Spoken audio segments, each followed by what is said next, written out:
오늘 우리가 함께 묵상할 말씀은 신약성경 로마서입니다. 로마서 15장 1절과 2절의 말씀. 짧은 두 절이라서 저와 여러분이 한 음성으로 읽으려고 합니다. 신약성경 259페이지 전후 로마서 15장 1절 2절 다 같이 읽습니다. 믿음이 강한 우리는 마땅히 믿음이 약한 자의 약점을 담당하고 자기를 기쁘게 하지 아니할 것이라. 우리 각 사람이 이웃을 기쁘게 하되 선을 이루고 덕을 세우도록 할지니라. 아멘. 할렐루야. 오늘 또 저와 여러분의 가정, 자녀 그리고 하는 모든 일들마다 하나님의 돕는 손길로 함께 하시길 주님의 이름으로 축복합니다. 금년 2022년 우리 교회 표 앞에 걸려 있어요. 뭐지요? 다 같이 이제 일어나 함께 가자. 이제 일어나 함께 가자. 이 표 중에 오늘은 함께라는 단어에 좀 관심을 갖고 말씀을 살펴보려고 합니다. 함께라는 말은 참 좋은 말이지요. 한때 우리 많은 사람들이 좋아했던 이렇게 아이스크림, 저도 많이 사 먹었었는데 아이스크림 이름이 투게더예요. 영어로 함께가 투게더거든요. 이 함께라는 단어에 우리라는 단어가 붙으면 더 좋은 말이 됩니다. 그래서 우리 함께라는 이 말은 너무나 좋고 아름다운 말이에요. 그런데 제가 종종 말씀드렸어요. 우리는 하나님이 존재하시는 방식입니다. 우리는 하나님이 존재하는 방식이에요. 하나님은 우리라는 방식으로 존재하고 계세요. 창세기 1장 26절 말씀 다 같이 스크린에 말씀 읽어보십시다. 하나님이 이르시되 우리의 형상을 따라 우리의 모양대로 우리가 사람을 만들고 그들로 바다의 물고기와 하늘의 새와 가축과 온 땅과 땅에 기는 모든 것을 다스리게 하자 하시고, 우리의 형상을 따라 우리의 모양대로 우리가 사람을 만들고. 우리는 하나님의 존재 방식입니다. 그래서 하나님은 우리 인간도 똑같은 방식으로 존재하길 원하셨습니다. 그래서 최초에 사람을 창조하시는데 하나님은 사람을 그냥 만들지 아니하시고 애시당초 처음부터 남자와 여자로 만드셨다고 그랬어요. 마태복음 10장 6절 말씀 보세요. 창조 때부터 사람을 어떻게? 남자와 여자로 지으셨으니. 인간들이 지구를 함부로 막 쓰면서 환경을 오염시켰어요. 그러다 보니까 이 환경이 견디다 못해 인간에게 반격을 시작합니다. 또 약물 같은 걸 너무 오용하고 너무 남용하다 보니까 우리 몸에 많은 부작용들이 생겼어요.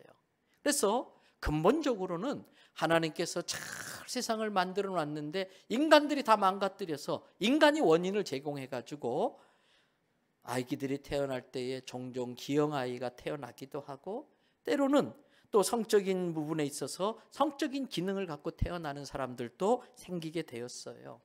그런 사람들은 어쩔 수 없이 의학의 도움을 받아서 남성과 여성으로 결정을 해야 되지요. 그러나 종종 요즘 시대에는 뭐 옛날에도 그런 사람이 있긴 했습니다만 하나님의 창조 질서를 어기고 억지로 자기의 성을 바꾸는 사람들이 있어요.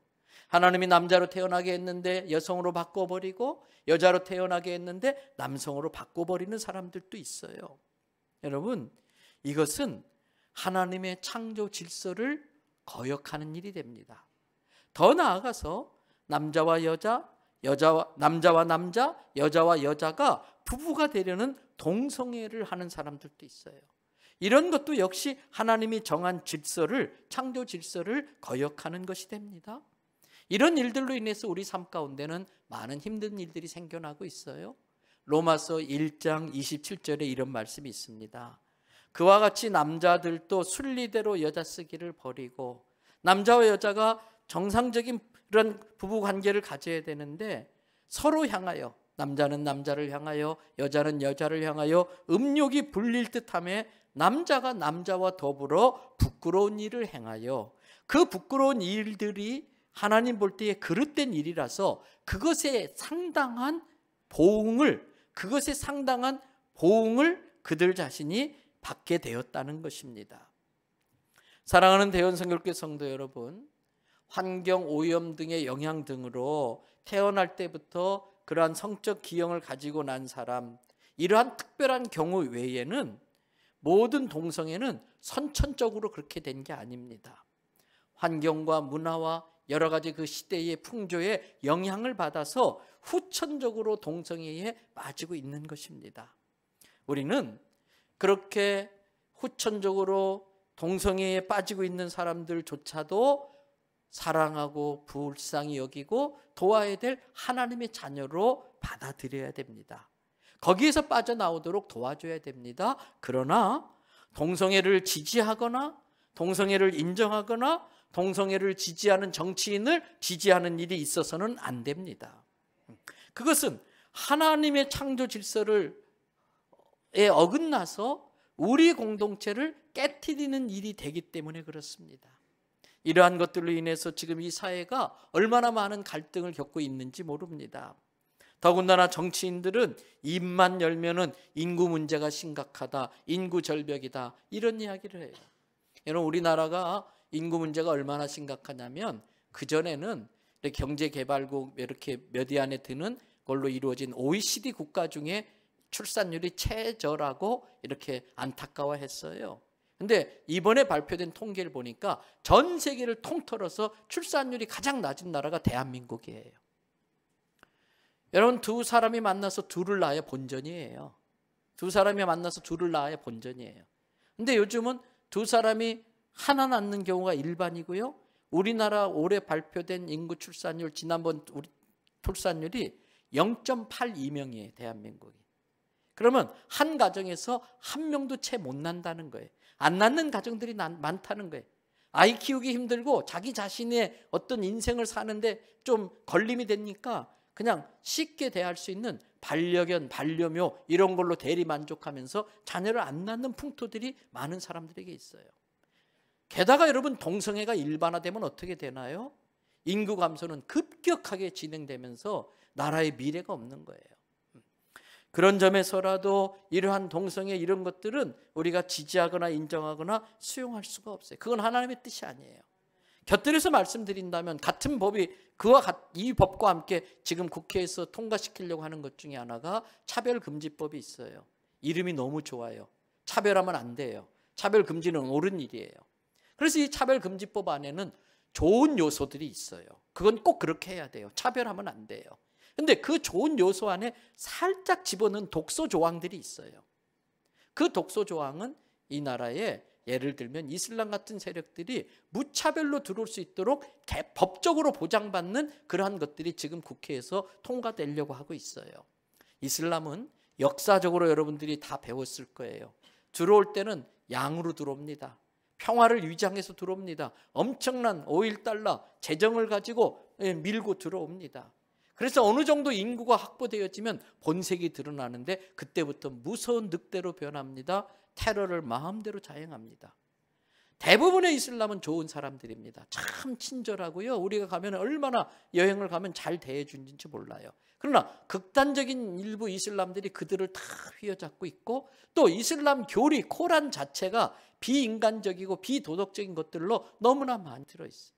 특별히 여성들에게는 일부 다처제를 허용하고 이렇게 여자는 때려야 된다는 걸 코란으로 합법적으로 인정하고 그 밖에 많은 것들이 아주 잔인한 것들이 너무나 많기 때문에 우리는 이거 수용할 수 없어요. 오늘 또 일부 예배 드렸던 우리 국회의원님 박수영 집사님한테 제가 종종 이야기해요. 집사님, 차별금지법 또 동성애법 절대 통과시키면 안 돼요. 집사님 국회에서 결사적으로 막아야 된다고. 그래서 오늘 또 내가 나가면서 시간 좀 내서 좀 만나자고 할 말이 좀 있다고 이렇게 이야기를 했어요. 이 대통령 선거하는 과정에서도 역할을 잘해야 되기 때문에 여러분, 하나님께서 우리에게 가르쳐준 우리 공동체를 만드는 방법은 포용과 사랑입니다. 그러나 그 포용과 사랑도 하나님의 창조 질서 안에 사는 포용과 사랑이 되어야 됩니다. 하나님은 아담과 하와를 통해서 우리들에게 우리 공동체를 이루는 방법을 가르쳐 주십니다. 여러분, 남자와 여자가 얼마나 다른지 아시지요? 남자와 여자가 신체 구조뿐만 아니라 성격도 다르고 그런데 맞춰 사는 게 보통 힘든 게 아니에요. 저는요, 충청도 양반입니다. 네. 제 아내는 경상도 가시네입니다. 네. 둘이 맞춰 살라니까 결혼 초에 전투적으로 싸웠습니다. 지금은 제가 깨갱하며 살아요. 아내는 저한테 꼼짝 못하고 살고요.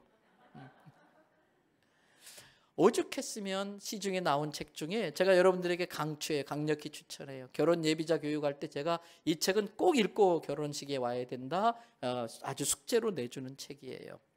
화성에서 온 남자, 금성에서 온 여자. 많은 분들이 읽으셨을 거예요. 다시 한번 읽으시고 안 읽은 분은 또 읽어보세요.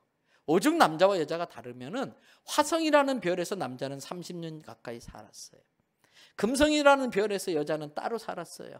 그러다가 지구에 놀러 왔다가 둘이 눈이 맞아버린 거예요. 그래서 지구에서 눌러앉아 살기로 했어요. 얼마나 화성의 라이프 스타일과 또 금성의 라이프 스타일이 다른지 사사건건이 부딪히는 거예요. 그걸 어떻게 잘 이제 조화를 이루는지를 아주 지혜롭게 잘 정리해 놓은 책이 그 책이에요. 꼭 보시면 좋겠어요. 하나님은 이렇게 화성 남자 금성 여자처럼 너무나 다른 두 사람이 어떻게 사랑을 통해서 조화를 이루고 아름다운 가정을 만드는가를 아담과 하와를 통해 보여주면서 우리에게 사랑으로 우리 공동체, 사랑으로 하나 되어 우리 공동체 만드는 방법을 알려주고 있습니다. 여러분, 하나님은 사랑이시라서 우리가 사랑으로 우리 공동체를 만들면 그 안에 함께 거하십니다. 하나님이 함께 거하시면 그 공동체는 능력 공동체가 됩니다. 반대로 그 우리 공동체 안에 사단의 유혹이든 또는 인간의 탐욕이든 인간의 연약함이든 어떤 이유로든 사랑을 잃어버리면 사랑이신 하나님은 그 공동체 안에 있는 게 너무 괴로우셔요. 그래서 사랑이 깨진 그 공동체에서는 하나님이 함께하지 않습니다. 그 공동체는 무기력한 공동체가 됩니다. 그런 공동체는 마귀의 조롱감이 되고 맙니다. 사랑하는 대연성을교회 성도 여러분, 저는 우리 교회가 예수 사랑으로 사랑 공동체, 우리 공동체를 이루기를 축복합니다. 그래서 하나님이 우리 공동체에 함께 하셔서 이 시대 어떤 골리앗도 무너뜨릴 수 있는 야곱의 손에, 다윗의 손에 들려있는 야무진 물맷돌 같은 단단한 사랑 공동체가 되기를 축복합니다. 어떻게 그런 공동체를 만들 수 있을까요? 오늘 설교의 제목이 뭐예요? 함께 가려면. 함께 가려면. 여러분, 오늘 본문 로마서 말씀이 우리 공동체를 이루어서 우리의 사명을 위해 우리가 가야 될 하나님 나라를 위하여 함께 가는 데 있어 중요한 지침을 제공해 주고 있어요. 오늘 본문 로마서 15장은 로마 교회에 있었던 아디아포라와 관련된 문제를 다루는 내용으로 되어 있어요. 아디아포라라고 하는 것은 헬라어입니다. 한번 따라합시다. 아디아포라.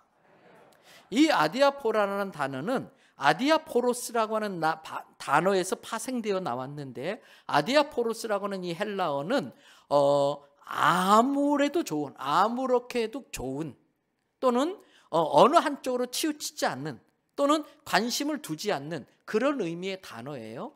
여기에서 아디아포라라는 단어가 나왔는데, 이 아디아포라는 원래 윤리학에서 많이 쓰는 단어입니다.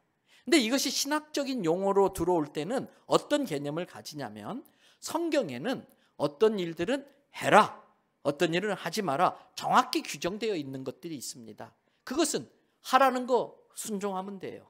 하지 말라는 거 안 하면 돼요. 근데 우리들이 살아가면서 다양한 문제들이 나오는데, 어떤 건 이렇게 해야 되나 저렇게 해야 되나, 이건 해야 되나 안 해야 되나, 이런 헷갈리는 것들이 있는데, 그러한 것들이 일일이 다 성경에서 다루고 있지를 않아요.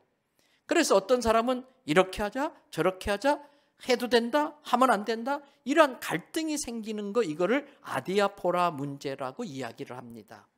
그래서 이 아디아포라 문제가 본격적으로 신앙 안에, 우리 기독교 안에 갈등이 된 것들이 예수님이 이 땅에 오시면서 구약시대에서 신약시대로 넘어갑니다. 그때 구약의 예법, 구약의 의식, 구약의 제사법, 이것이 익숙한 사람들과 예수 그리스도를 구주로 만나면서 복음으로 자유롭게 된 사람들의 신앙 스타일이 같은 교회 안에서 충돌을 일으키는 거예요. 그래서 생기는 문제를 아디아포라라고 이야기를 합니다. 예를 들면은 예수님과 유대교 지도자 사이에 안식일 논쟁이 그 대표적인 사례입니다. 마가복음 3장을 보면 예수님께서 나면서부터 손이 마른 사람을 만납니다. 공교롭게 그날이 안식일이었습니다. 예수님은 그 사람의 손을 고쳐줍니다. 그러자 바로 바리새인들이 걸고 나옵니다. 당신이 지금 안식일에 일을 했다, 안식일에 해서는 안 될 일을 했다면서 안식일 논쟁이 시작돼요. 또 누가복음 6장에 보면 예수님의 제자들이 안식일에 길을 갑니다. 뭐 그 전에 금식을 했는지 어떤 이유로 배가 많이 고팠던 것 같아요. 마침 밀밭 사이를 지나가다가 제자들이 이삭을 꺾어서 손으로 비벼가지고 알곡을 입에 털어 넣었어요. 호시탐탐 예수님의 트집거리를 찾으려고 미행하고 있던 바리새인들이 그걸 보자마자 또 걸고 넘어지는 거예요. 당신의 제자들이 지금 안식일에 해서는 안 될 짓을 했어? 이러한 것들이 아디아포라 문제였는데 예수님이 승천하시고서 지상교회가 생겨났는데 여전히 이 지상교회에도 그런 식의 아디아포라 문제로 갈등이 있었어요. 오늘 본문을 제가 로마서 15장 1절부터 2절만 정했습니다마는 내용상으로 볼 때는 로마서 14장 1절부터 15장 13절까지가 이 전부 아디아포라 문제를 바울이 어떻게 정리하는지 우리에게 보여주고 있어요.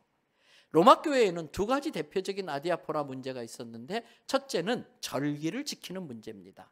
구약에 있는 절기를 지켜야 되나 말아야 되나, 지킨다면 구약의 예법대로 그대로 지켜야 되나, 약간 생략하고 좀 편의성을 고려해서 지켜도 가능한가, 이거 문제로 교인들끼리 싸우는 거예요. 또 하나가 우상에게 바쳐진 제물입니다. 이 당시에 로마는 우상에게 제물을 바치고 나서 그거를 시장에서 팔았어요. 그때 교인들도 그 시장에 가서 사 먹게 되는데 우상에게 바쳐진 제물을 먹을 수 있느냐 먹으면 안 되냐, 이거 가지고 로마 교회에 갈등이 있었던 것입니다. 사도 바울은 이 갈등에 대해서 로마서 14장 1절부터 3절까지 이렇게 먹는 문제에 관하여 정리를 합니다. 자, 보십시다. 1절 말씀 다 같이 읽어볼까요? 믿음이 연약한 자를 너희가 받되 그의 의견을 비판하지 말라. 2절 어떤 사람은 모든 것을 먹을 만한 믿음이 있고 믿음이 연약한 자는 채소만 먹느니라. 먹는 자는 먹지 않는 자를 업신여기지 말고 먹지 않는 자는 먹는 자를 비판하지 말라. 이는 하나님이 그를 받으셨음이라. 무슨 말이냐면 믿음이 연약한 자를 너희가 수용해 줘라. 나는 믿음이 많이 자라가지고 우상에게 바쳐진 음식 먹어도 아무렇지도 않아. 자유해요. 근데 아직 믿음이 연약한 자들은 그거 우상에게 바쳐진 제물인데 귀신 붙은 음식 아닐까? 저거 먹으면 병 생긴 거 아닐까? 그러면서 아이고 예수님 믿는 사람들이 구약에 피채 먹지 말라고 그랬는데 아직도 핏기가 남아있는데 저걸 먹어? 저래도 되나? 이런 문제 가지고 시험에 드는 거예요. 사도 바울은 그런 문제로 시험 드는 사람들을 야단치거나 비판하지 말고 그들의 의견을 수용해 줘라. 어떤 사람은 그걸 먹을 만한 믿음이 있어서 먹었지만 믿음이 연약한 자는 그걸 먹지 못하고 찝찝해하면서 그래서 채소만 먹는데 그런 걸로 인해서 갈등하거나 서로 정죄하거나 비난하지 말라는 거예요. 업신여기지 말라는 거예요. 비판하지 말라는 거예요. 왜? 그들도 다 하나님이 받은 사람들이기 때문에. 절기 문제는 14장 5절 6절에서 사도 바울이 또 이렇게 정리합니다. 어떤 사람은 오늘을 아주 특별한 날로 여겨가지고 더 좋은 옷을 입고 오늘은 특별히 뭘 해도 되고 뭘 해야 되고 뭘 하면 안 되고 이런 식으로 특별한 날을 정해서 지킨다는 거예요. 그런데 어떤 사람은 뭐 그게 무슨 소용이 있어, 요즘 시대에 다 그냥 그저고 그런 날로 여긴다는 겁니다. 그런데 그러한 모든 것들은 자기의 문화적 배경이나 자기 가문의 여러 가지 상황이나 각각 자기 마음에 정한 대로 알아서 하라는 거예요. 그래서 6절 어떤 날을 특별히 중하게 여기는 사람도 있는데 그것도 다 자기 나름대로 주님을 위해서 그렇게 하고 있다면 그것도 용납하라는 거예요. 뭐 그런 식으로 신앙생활하냐, 너무 율법적이다, 너무 매여 있다, 뭐 이런 식으로 비춰지는 사람, 말하는 사람도 그 사람도 나름대로 믿음으로 자유함을 누렸다면 그렇게 사는 사람들도 그렇게 지키는 사람들은 지키지 않는 사람들을 나름대로 인정하고 존중하라는 거예요. 먹든 먹지 않든 각자 하나님 앞에 다 감사하면 하는 거니까 그렇게 한다면 받아주라는 거예요. 여러분, 그러면서 사도 바울은 14장 중간 로마서 14장 13절에서 이렇게 정리를 해주고 있어요. 다 같이 함께 읽어봅니다. 그런즉 우리가 다시는 서로 비판하지 말고 도리어 부딪힐 것이나 거칠 것을 형제 앞에 두지 않도록 더 주의하라. 두 가지입니다. 그런 일들, 아디아포라에 관련된 문제를 가지고 비판하려고 하지 말아라. 동시에 누군가에게 나의 행동이나 나의 자유함이 그 사람에게는 시험거리가 되고 걸림이 되고 넘어질 것처럼 되어지면 절제하라는 거예요. 누군가 앞에 거치장스러운 존재가 되지 않도록, 누군가를 걸려 넘어지게 만들지 않도록 조심하라는 거예요. 특별히 16절을 보시기 바랍니다. 그러므로 너희는 선한 것이 어떻게 되지 않도록 비판을. 나는 선한 뜻으로 했습니다. 나는 나름대로 옳다라고 해서 한 일인데 누군가에게 그것이 시험거리가 되고 누군가에게 상처가 되고 누군가에게 비방의 근거가 된다면 그런 일이 생기지 않도록 지혜롭게 그 일을 다루라는 거예요. 서로의 입장과 생각이 다 다르기 때문에 그런 현상이 나타나는 걸 인정하면서 어떻게 하면 그렇게 되지 않을까 지혜롭게 그 일들을 처리하라는 거예요. 여러분, 교회 안에는 믿음이 강한 자와 약한 자들이 있어요. 그래서 사도 바울은 오늘 본문인 로마서 15장 1절에서 믿음이 강한 자에게 먼저 권면을 합니다. 한번 읽어보십시다. 믿음이 강한 우리는 마땅히 믿음이 약한 자의 약점을 담당하고 자기를 기쁘게 하지 아니하리라. 그러면서 사도 바울은 자기를 기쁘게 하지 아니한 대표적인 분을 3절에서 예를 드는데 그분이 누구실까요? 예수님이에요. 로마서 15장 3절에 그리스도께서도 자기를 기쁘게 하지 아니하셨다. 무슨 말이냐면 예수님에게 막 침을 뱉고 따귀를 때리고 욕을 하고 자기의 자기를 못으로 박는데 예수님은 얼마든지 말씀 한마디에 다 날려버릴 수 있어요. 이것들이 버르장머리 없이 이것들 봐라, 나를 우습게 봐, 한 방에 날려버릴 수 있어요. 그럼 속이 후련해. 아주 속이 시원해. 그게 자기 기쁨을 위한 거예요. 그런데 예수님은 그렇게 하지 않았다는 거예요. 그래서 믿음이 강한 우리는 마땅히 믿음이 약한 자의 약점을 담당함으로써 나의 만족, 내 하고 싶은 대로 하는 삶을 살지 않는다는 거예요. 여러분, 이 말을 사도 바울은 빌립보서 2장 1절부터 8절에 더 자세하게 우리에게 설명해 줘요. 빌립보서 2장 1절을 보세요. 그러므로 그리스도 안에 예수님을 믿는 사람들은 어떤 믿음이 연약한 자에게 어떤 권면의 말을 해야 된다든지, 나는 사랑이라고 하면서 어떤 위로의 말을 해야 한다고 할 때라든지, 성령 안에서 어떤 교제를 한다든지 긍휼과 자비를 베풀려는 마음이 있거든. 그 전에 먼저 생각할 게 있는데 2절, 마음을 같이하여 같은 사랑, 한 마음, 뜻을 합하여 한 마음. 같이 한다는 건 높이를 맞춘다는 거예요. 그런데 믿음이 강한 자에게 높이를 맞추라고 그랬어요. 눈높이를 할 때 아이들 보고 야, 빨리 눈높이를 맞춰봐. 그러면 키 작은 아이는 폴짝폴짝 뛰어야 돼요. 그러다가 지쳐서 쓰러져요. 간단해요. 키 큰 어른이 무릎을 좀 접으면 돼요. 그럼 눈높이가 맞춰져요. 오늘 사도 바울은 더 신앙의 경륜이 있고 신앙이 노련하고 오랜 신앙생활을 했던 사람들이 믿음이 약한 자의 수준으로 눈높이 해주라는 거예요. 그들과 같은 마음, 그들의 입장이 되어져 보라는 거예요. 그러면서 3절, 아무 일에든지 별것 아닌 것 가지고 다툼을 일으키고, 내가 신앙생활 몇 년 했는데, 내가 어떤 은사를 받았는데, 허영으로 하지 말고 오직 겸손한 마음으로, 저 사람이 나보다 좀 연약한 부분도 있지만 어떤 부분은 나보다 훌륭한 게 참 많구나, 내가 그런 점은 저 사람에게 배워야 되겠구나, 이러한 겸손한 마음으로 각각 자기보다 남을 낮게 여기라는 거예요. 그리고 4절, 각각 자기 일을 돌볼 뿐더러 내 말이나 내 행동이 어떤 누군가에게 걸려가지고 그 사람을 넘어지게 하지는 않을까 자기 일을 잘 챙기라는 거예요. 그리고 혹시 내가 도울 사람은 없을까? 각각 다른 사람의 일을 돌보아 나의 기쁨을 충만하게 하라. 그러한 성도의 모습은 하나님을 기쁘게 해드리는 거예요.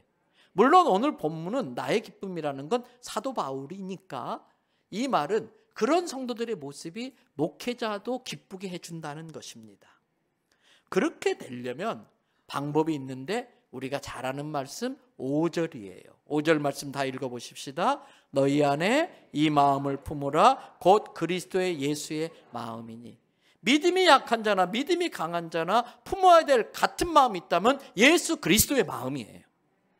우리는 눈높이를 예수님의 마음으로 눈높이를 맞추자는 거예요. 그러면 서로가 이해가 되고 용납이 되는 거예요. 그럼 예수님의 마음은 뭔가? 6절 보세요. 그는 근본 원래 하나님의 뭐였어요? 본체 오리지널. 하나님의 오리지널이었어요. 그런데 하나님과 같은 그 동등됨을 취하지 않고 7절 다 자기를 비웠어요. 자기의 권리, 특권, 기득권, 권력, 능력 이거 다 내려놨어요. 그리고 눈높이를 하셨는데 어떤 형체로? 종의 형체로.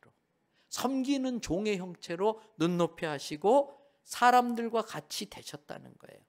8절 그래서 사람의 모양으로 우리에게 나타나셔서 자기를 낮추는데 십자가에 죽기까지 자기를 낮춰서 우리로 하여금 우리 눈높이를 맞춰서 너희도 나처럼 하면 돼. 내가 하는 거 이 정도 너희도 할 수 있지? 그러면서 한 발자국 한 발자국 우리를 하늘나라까지 이끌어 가신 분이 예수님이라는 거예요. 기독교를 제외한 모든 종교는 하늘에서 팔짱 끼고 야 한번 노력해봐 신이 될 수 있어. 가서 삼천배하고 오체투족하고 애쓰면 신이 될 수 있어. 보시도 많이 하고 구제도 많이 하고. 그건 마귀의 거짓말이에요. 인간은 하나님의 피조물이기 때문에 죽었다 깨어나도 신이 될 수 없어요. 올라갈 수가 없어요. 그러니까 하나님이 내려오신 거예요. 인간의 몸으로 내려오셔서 하늘나라와 우리 사이에 십자가를 다리로 놓아가지고 십자가 길을 만들어서 한 발자국 한 발자국 이렇게 하면 돼. 여기 조심하고 왼발 오른발 하나 둘 하나 둘 마치 엄마가 아이 걸음을 가르치는 것처럼 그렇게 우리를 이끌고 하나님 나라까지 가시는 거예요. 이러한 모든 것들을 정리하면 우리 공동체를 이루기 위해서 적어도 3가지. 첫 번째, 나의 판단을 절대화하지 말아라. 아디아포라 문제는 그 자체가 윤리적인 선악과 직접 관련되지 않은 것들이 대부분이고 성경의 기본 진리와도 위배되지 않는 게 대부분이에요. 다만 나의 경험, 나의 과거의 그러한 것들 또는 내가 들은 정보 이런 걸 가지고 판단을 하는데 그때에 내가 항상 옳아. 나는 절대 틀리지 않아. 이런 것들이 독선이 되고 독단이 되어지면 교회를 쪼개는 거예요. 부부간에 그런 문제가 있으면 문제가 되는 거예요. 이런 문제는 개인이 결정해야 되는데 신앙의 양심에 따라 그리고 그 결정에 대한 책임을 지겠다는 마음으로 결정을 하면 그 결정을 다른 사람은 존중하고 기다려주라는 거예요. 그것에 대해서 나의 기준으로 어쩌면 저럴 수 있어? 그거 틀렸어. 그 무서운 편견과 독선이 될 수 있는 나의 생각으로 누군가를 재단해버리면 그리스도의 몸이 상처를 입고 사랑이 떠나고 그러면 하나님이 떠나고 그 공동체는 무능한 공동체가 된다는 거예요. 나의 생각과 판단을 절대화하지 말아라. 두 번째는 아디아포라 문제에 관련해서 성경에 정확하게 계시되어지지 않은 문제들은 그와 관련된 성경의 다른 여러 사례들을 참고로 해서 더 나은 최선의 결정을 하도록 하는데 그때에 그 아디아포라 문제와 관련된 다른 문제를 성경의 내용에서 잘 알고 있는 영적 지도자들의 가르침을 배우고 따르라는 거예요. 영적 지도자는 주님의 맡겨주신 사명을 이 교회가 감당하는 과정에 무질서함으로 그 해야 될 일을 못하게 된다든지, 또는 교회가 하나님의 일에 써야 될 재정이나 에너지를 잘못된 곳에 쓰지 않도록 질서를 세우라고 주님이 세워주신 지도자가 영적 지도자예요. 그래서 아디아포라 많은 문제들이 이런저런 의견이 충돌할 때에 영적 지도자는 그와 유사한 사례 또는 관련된 성경의 여러 가지 사례와 여러 가지 지식과 정보를 가지고 기도 중에 결정하면 성도들은 그것을 가르침을 받고 따르라는 거예요. 그러나 이러한 과정에 있어서도 목회자 자체도 절대적이 되면 안 된다는 겁니다. 사도 바울은 고린도전서 7장 3절부터 7절에서 결혼과 부부 관계를 통해서 이러한 것들을 우리에게 시범을 보여주는데 명령이라고 하지 않습니다. 명령이라고 하지 않습니다. 자기가 성경을 잘 알고 있고 예수 믿기 이전에 율법의 정통에 있고 또 로마 시민권을 가져서 로마의 문화도 잘 알고 헬라 문화도 잘 알고 모든 것들을 객관적으로 판단할 수 있는 많은 그러한 권위와 또 지식과 그런 것들을 지혜를 갖고 있다 할지라도 이 아디아포라 문제만큼은 명령이 아니고 이렇게 하는 게 좋겠습니다. 지금까지 저의 모든 경험을 볼 때에 그리고 주께서 제게 주신 영적 권위를 가지고 권합니다. 권합니다. 결정은 본인이 하십시오. 이게 바울의 시범이에요. 고린도전서 7장 3절부터 보십시다. 남편은 그 아내에 대해서 어떻게 하라고요? 의무를 다해라. 남편이 된다고 하는 것은, 결혼을 해서 남편이 된다는 것은 아내에게 책임져야 될, 마땅히 남편으로 해야 될 의무가 있다는 거예요. 의무는 하지 않고 권리만 주장하는 남자는 못된 남자입니다. 자기가 할 남편의 의무는 하지 않고 권리만 주장하는 남편이 있는 그 가정의 아내는 괴롭습니다. 똑같습니다. 아내도 남편에 대해서 의무가 있습니다. 아내로서 해야 될 의무가 있습니다. 그 아내의 의무를 다하지 않는 가정은 많이 불편해집니다. 4절을 보세요. 아내는 자기 몸을 주장하지 못한다. 결혼하는 순간 내 몸은 남편의 몸이 된다는 거예요. 그래서 내 몸은 남편이 주장해야 된다. 반대로 남편도 그와 같이 결혼하는 순간 내 몸의 소유권은 아내에게 넘어갔어요. 그래서 남편이 내 몸을 주장하는 거예요. 그러면서 5절은 부부간에 서로 방을 따로 쓰지 말아라. 분방하지 말아라. 다만 경건의 시간을 위해서 또는 기도할 짬을 얻기 위해서 기도할 시간을 위해서 합의상 양해를 구하고 남편이나 아내가 동의해 줄 때에 한동안 얼마 동안은 분방할 수 있지만 바로 다시 합방해라. 왜? 너희가 이런 부분에 절제하지 못함으로 사단의 시험에 들 수 있기 때문이라는 거예요. 그러면서 6절은 그러나 내가 이렇게 말을 하지만 이 말을 함은 너희가 어떤 결정을 할 때에 그렇게 하세요 허락하는 것뿐이지 이렇게 해야 돼 틀렸어 잘못 판단한 거야 이렇게 명령할 수 있다 없다? 없다는 거예요. 여러분 사도 바울이 우리보다 얼마나 탁월합니까? 그런데도 그 아디아포라 문제에 대해서 사도 바울은 강요하거나 명령하지 않고 그 사람들의 결정과 입장을 존중했어요. 우리가 성령보다 앞서서는 안 돼요. 사도 바울보다 우리가 탁월하지 않아요.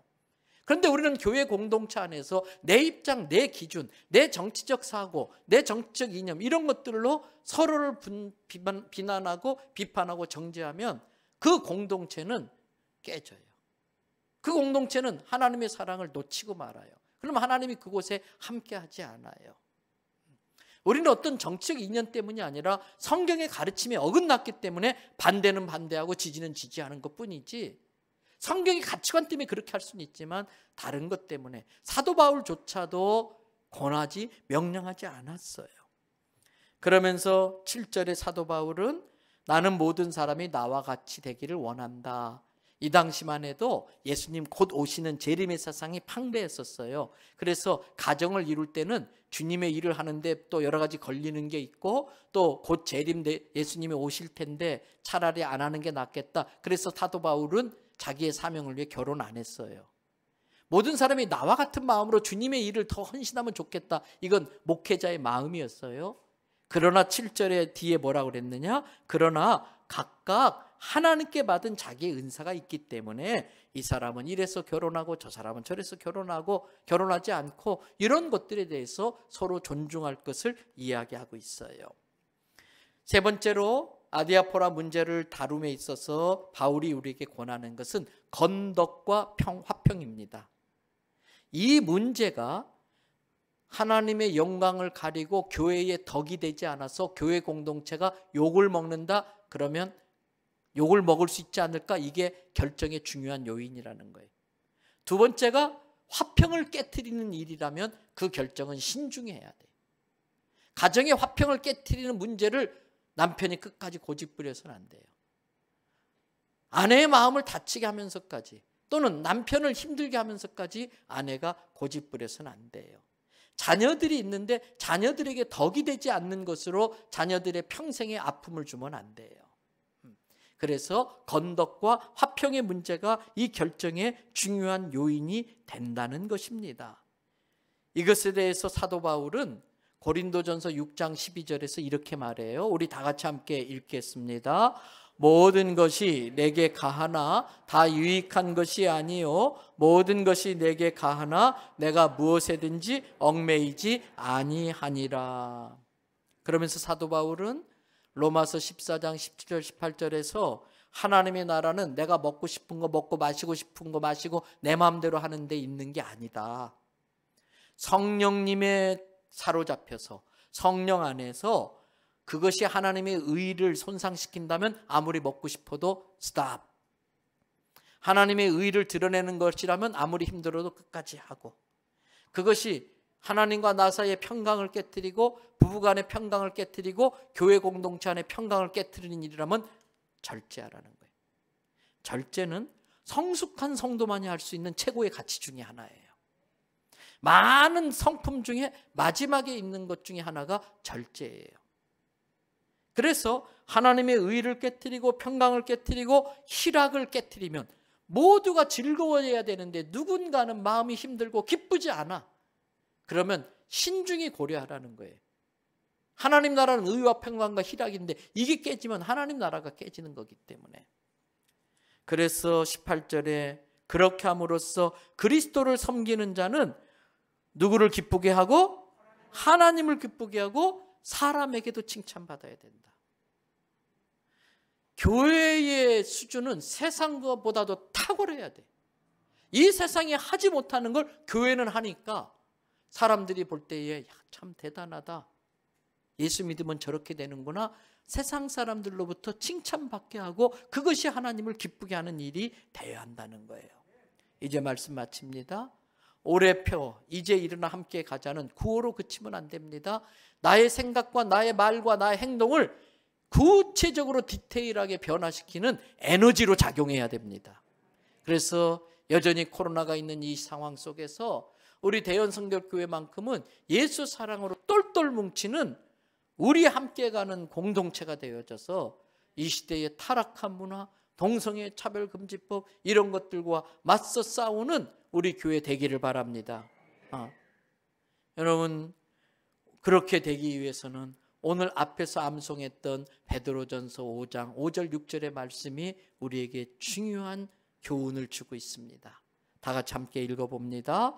젊은 자들아 이와 같이 장로들에게 순종하고 다 서로 겸손으로 허리를 동이라. 하나님은 교만한 자를 대적하시되 겸손한 자에게는 은혜를 주시느니라. 그러므로 하나님의 능하신 손 아래서 겸손하라. 때가 되면 너희를 높이시리라. 겸손함이에요. 겸손함으로 다른 사람을 각각 자기보다 낮게 여기고 사랑과 포용으로 하나 되는 공동체를 이루는 우리 대연성결교회 그리고 우리 성도들의 가정이 되기를 주님의 이름으로 축복합니다.